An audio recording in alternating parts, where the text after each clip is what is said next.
Right, well, it's Friday, it's just after midday. We're joined once again by Wanderers manager Marc White for the weekly update. Marc, good to see you. Good to see you, Dan. And, start as we always do with a recap on our recent games. Of course, off the back of the bank holiday weekend, we had another Saturday-Monday double bill last weekend. Both fixtures on the road, as we went to Eastbourne on Saturday and Aveley on Monday night. A few days on from those two games there, Marc, just your thoughts on last weekend? Well, I think the common theme has been since Torquay, really. We went to Torquay, we had two outfield subs, one of those went on at half time. I watched it back this morning, the Torquay game on bunch of amateurs, Richard's video. Went to Eastbourne, really short players. Then had our second Saturday, Monday back to back. Went to Aveley, even shorter of players. Then lost, I think, 3 players in that game due to injury during the match. Ended up with academy boys on their youth team and whatnot. So it's a challenging time for player availability. We are working relentlessly behind the scenes, which I'll come on to. The actual matches themselves, I thought Eastbourne game, a draw was probably a fair result. And Aveley sort of had a bit of a smash and grab, really. It was a heavily dominant game, but Danny's side just scored a couple of dead balls and then showed brilliant resilience to sit in and get a great win for them. We're always a good win for anybody because we're a good side, and they will try a little bit harder. And they will sing at the end of the game. I mean, that seems to be the common theme at the moment for all these sides, and even though we're 7 games in, but we put ourselves out there. I would like to be accurate with what I think, and I spoke about us having the best 11 in the division, and I stand by that. If they're on the pitch, but we're nowhere near that. And also we've come up against some brilliantly coached teams, some brilliant players, some brilliant home atmospheres, and all these things play a big part when you're trying to have a successful season. So, the kind of rule of thumb is obviously the problems we've got injury wise. I think from my point of view, we are just we just need to take one game at a time, and we're rebuilding. Really, is how I see it. We are rebuilding. We've not got the team that we thought we'd have. We've got long-term absence in there. We've got niggles in there. We've got short-term absence in there. So we're just rebuilding until we look around and go, oh, do you know what? We've got a regular team here, but we're a long way from that. We're going to need all of our fan support, and we're going to need to be resilient. And we're going to have to expect maybe tough games week in, week out, because we are really short at the moment, and we've just got to really enjoy it, take a little bit of pressure off,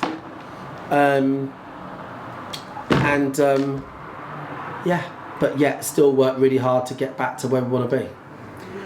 You mentioned the injuries, of course, and we provided an update to supporters earlier in the week online with just a real overview of where we're currently at. But in terms of, shall I try and do it in my head? Because I've been on it all morning.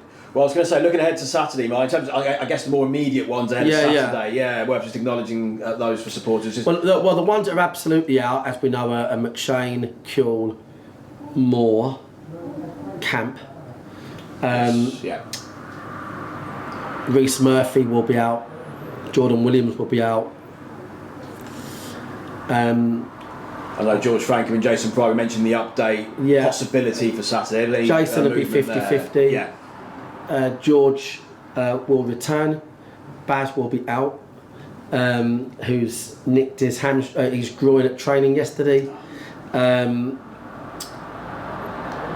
Where are we now? I know Josh Taylor's another one. Josh is 50-50 with a bad toe.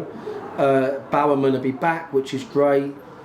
Jimmy Mewett, of course, in the similar boat to Seb in terms of picking up an injury last weekend, but possibly back Jimmy in the fold for tomorrow. Possibly. Yeah, Jimmy will be back as well.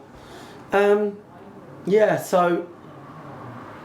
of the 16 that we've got picked, 4 to 5 of those are not 100%.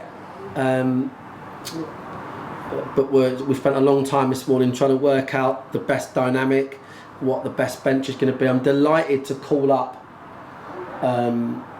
Mason Miles, who I think's one of, if not the most promising youngster we got in the whole setup. That's his first senior call up. He'll be on the bench. So will Neo. He'll feature as well. Obviously a disappointing night Monday, of course, but one of the highlights with Joel scoring. Joel, of course, coming on, getting his goal, and Neo making his first senior appearance as well. And that is good. We've got boys. We're looking forward. I know we drew Lingfield in the Senior Cup, and we're looking forward to these boys. They are getting closer and closer all the time, which is great. So there'll be more academy boys involved tomorrow, which is just brilliant. And it's weird for me actually because Mason's actually one of my best friend's son. So they've been around since the start of the club. So that's a bit of a weird one for me. No nepotism, I can assure you. Mason was at Fulham his whole childhood. Yeah, absolutely. Came through the Fulham Academy before joining us. Came through the Fulham Academy and suffered a bad injury and then got bombed, as they tend to do in that situation. But he's a really outstanding footballer. So anyway, we're going to be dishevelled, disjointed. It's going to be a typical Wanderers, performance, and we just want 3 points. We want a good atmosphere. It's international break. We get so many of our friends from other clubs that come to visit us and take the opportunity. Please come down. We need the Wanderers spirit. We need the bank rocking. At the moment, it's a long season. I'm assuring everybody that we will, at some point, I'm sure, we will find our feet and get some consistency, I'm sure. For now, it's about each game at a time, and with a week off, because we're not going to bother with the FA Cup at Horsham. With a week off, we're looking for 3 points, and then then we can hopefully try and get some of our boys back. There is a new signing in the background that won't be there tomorrow, that I think is a really exciting one that I can't talk about, that no one knows about. So we'll be able to let people know in about a week about that.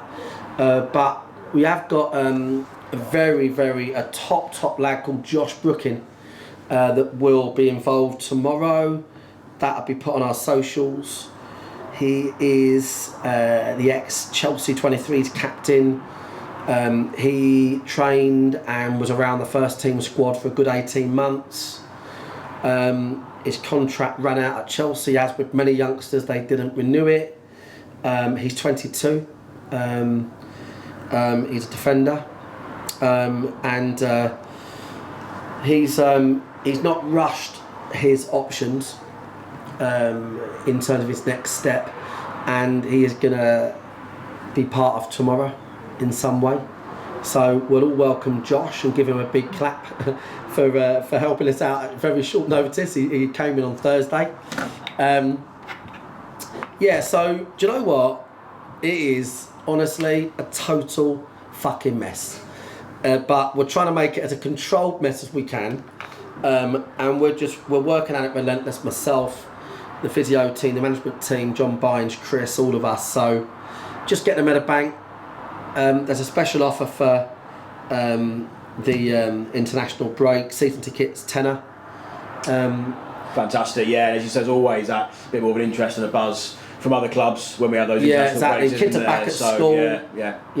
We're gonna listen. We're gonna at some point we're gonna let people know that we are back, and maybe we're not quite back yet. And but we're certainly more motivated than ever to be back. No, in the midst of, as you say, Mark, that we are a work in progress at the minute, going game by game. Obviously, sports can get behind the lads, and it'd be great to welcome the new lads you mentioned there, Mark, and obviously the younger players coming through in the next few weeks in this kind of interim period. So we very much stay positive with that in mind. And in terms of looking ahead to tomorrow, Mark, the opposition, Weymouth, Of course, we know them from having faced them in the National League South playoff final a few years back in our first campaign in the National League South. And it is Marc Mosley in the dugout again for Weymouth. So we sort of reunite with them. But just a word on the opposition for tomorrow, Marc. Yeah, I mean, look, they've not got a point. They've lost 3 games. Their last 3 games by the odd goal. In a really competitive league against really competitive sides. So I think this time of year you could be top playing bottom, and I don't think it makes much odds. I think it'll be really competitive. They're a good side. Marc's a good manager. They've made new signings themselves. I think we can expect a tough game. So we'll just see where we are tomorrow. That's all we can do. Put a shift in. And before I forget, because I'm not going to, Slider, James Lampard, who does our match days interview, he is running the Surrey Half Marathon. Yes. For Calm, a charity support mental health. And obviously he's now known as the non-league Gary Lineker. That's it. And unlike me, as Wayne Lineker. And what a combo. Sorry, Wayne. If we can support him, Just Giving, or through Twitter or through Just Giving, that'd be lovely. And as always, make sure he completes it before paying him. Yeah. I'm sure he will. Absolutely. No, we wish James all the very, very best. And as Marc said, they're head to James's Just Giving page, or access that via James on the socials, and give him some support there. Fantastic cause, of course. So, wish James all the very best with that. Marc, wish you good luck for the game tomorrow against Weymouth. Hopefully we get as many fans down there as possible. Please. And we'll catch up again next week, Marc. Pack it out and be patient. That's what we've got to do. Absolutely. Cheers, Marc. Thank you.